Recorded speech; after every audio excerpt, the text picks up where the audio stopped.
Joining us now is Alireza Jafarzadeh, Deputy of the National Council of Resistance of Iran. Thank you so much for your time. Look, as we speak, the United States and Israel, they're pummeling Iran for a fourth day as Donald Trump declares just about everything has been knocked out.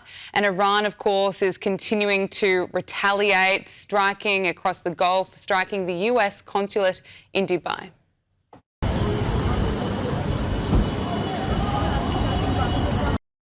Can I get your assessment of the retaliation we are seeing from Iran? Great to be on your show, Gabriella. Absolutely, what we have seen over the past few days, certainly there's attention on the part of the international community on the threat coming from the Iranian regime.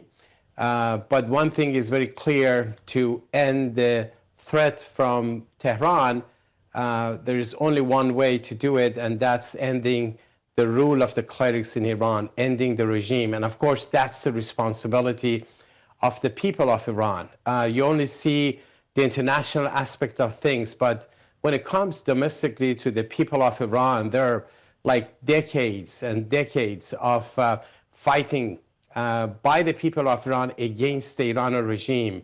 The regime has killed tens of thousands of the members of the Iranian resistance over the past decades, hoping that this will end to resistance and opposition to the regime.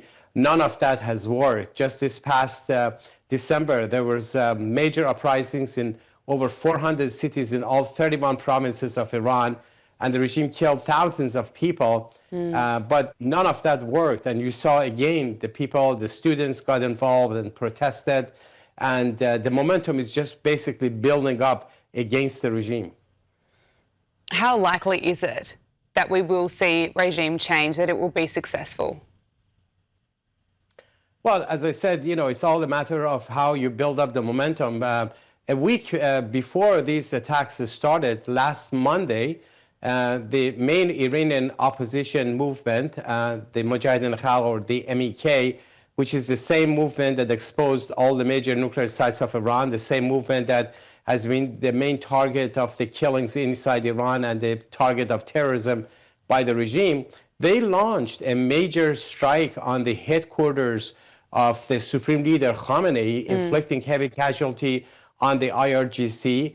The MEK announced that some 100 members were killed or arrested, but another 150 managed to leave the scene safely, showing how the resistance against the regime, the organized resistance, is expanding and how vulnerable the regime is getting. Also, this movement is very well structured. It's headed by a woman, Mrs. Mariam Rajavi.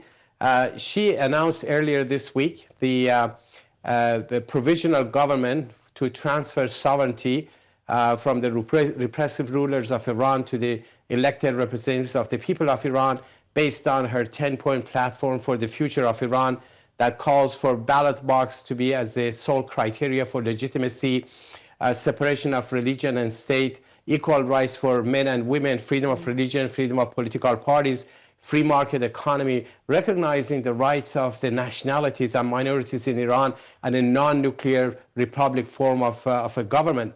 She called on the regular armed forces to side with the people, but she also told the IRGC, which is the repressive force, to lay down their arms and surrender to the people of Iran. So the momentum is building up over the past few years, but particularly in the past few weeks. And that's where things are culminating. Eventually, hopefully, will lead to the overthrow of the Iranian regime. You need to fight the IRGC. There's no other way, by the people on the ground. While that momentum has been building, Iran has selected a new supreme leader. The second son and chosen heir of the Ayatollah Khamenei reports that this was done after pressure from the Revolutionary Guards. What more can you tell us about this? Well, honestly speaking, there is really no replacement for Supreme Leader Khamenei. Out of the 47 years of the rule of clerics in Iran, 37 years of that, Khamenei was the supreme leader. And I think his death is basically the end of the theocracy, is end of this regime. They may last, a little longer, but no one can replace Khamenei. Plus, even if Khamenei was alive, the circumstances have significantly changed. So the whole issue of succession is really increasingly become moot. The real issue regarding Iran is how long more can the regime hold on to power, facing the public outrage. It's only the Revolutionary Guards who are actually keeping the regime in power. But they're widely hated by the people. People see them as the biggest thieves, as the repressors, and they're distancing themselves, preparing themselves to fight the Revolutionary Guards until you bring down the mullahs. The same way that the people fought the Shah in 1979 because he was so repressive. He had the secret police Sabak that put intellectuals in jail and built a notorious Evin prison. He dissolved all political parties and had a only single rule.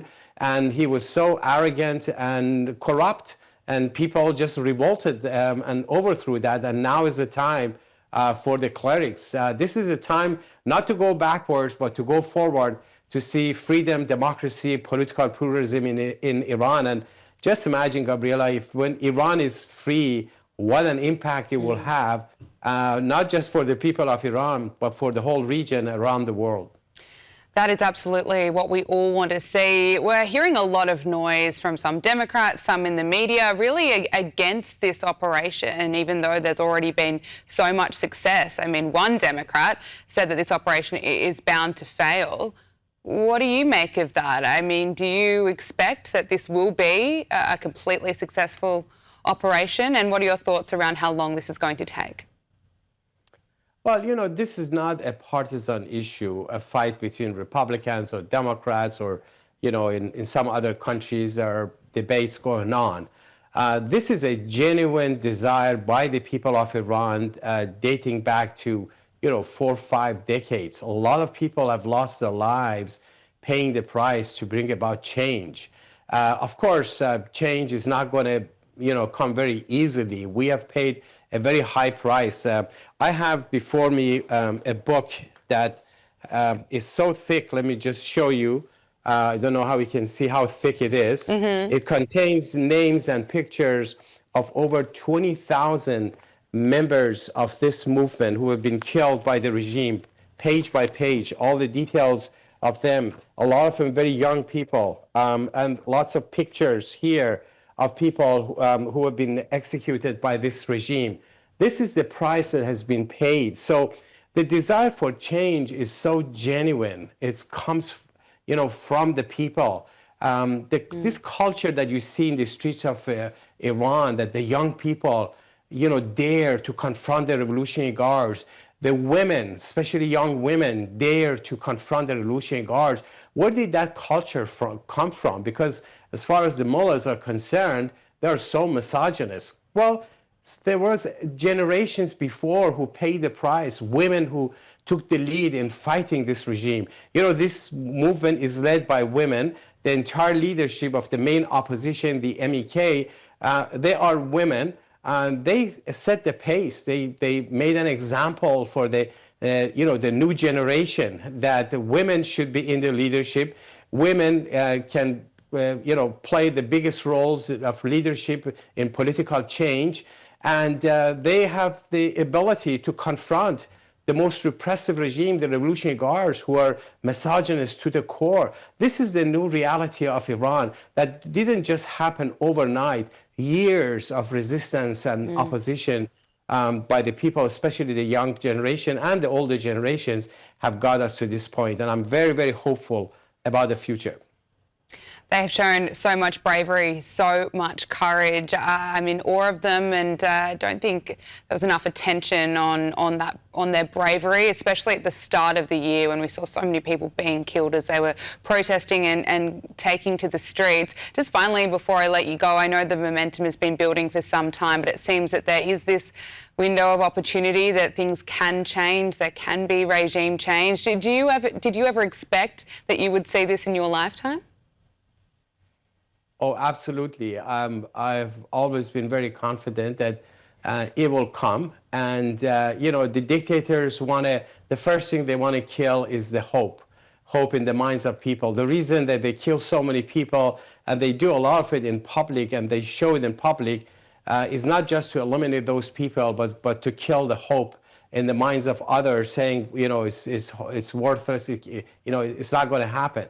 But the reality is that when you look at the price that's been paid, you look at the commitment, you look at the perseverance, you look at the leadership of this movement, a woman taking the helm and showing everybody else that the mullahs don't represent our country, they don't represent our religion, they don't represent our culture. You can be Muslims, but you can take the lead. You can be in the leadership. 98% of the Iranian population are Muslims, yet the main victims of this regime are those Muslims, moderate Muslims, who are standing up against the regime. Mrs. Rajavi herself saying the mullahs have no legitimacy whatsoever to even talk about our religion. She calls them anti-Islamic. These clerics who say they represent God on the face of the earth, giving themselves the authority to kill anyone at will. So there's a huge divide between the people on the one side and the Iranian regime, and the momentum has shifted so significantly in favor of the people and the organized resistance that gives us this hope, not just for the people of Iran, but for the whole world. Alireza Jafarzadeh, National Council of Resistance of Iran Deputy, thank you so much for your time. We really appreciate it. Thank you so much. Always a pleasure.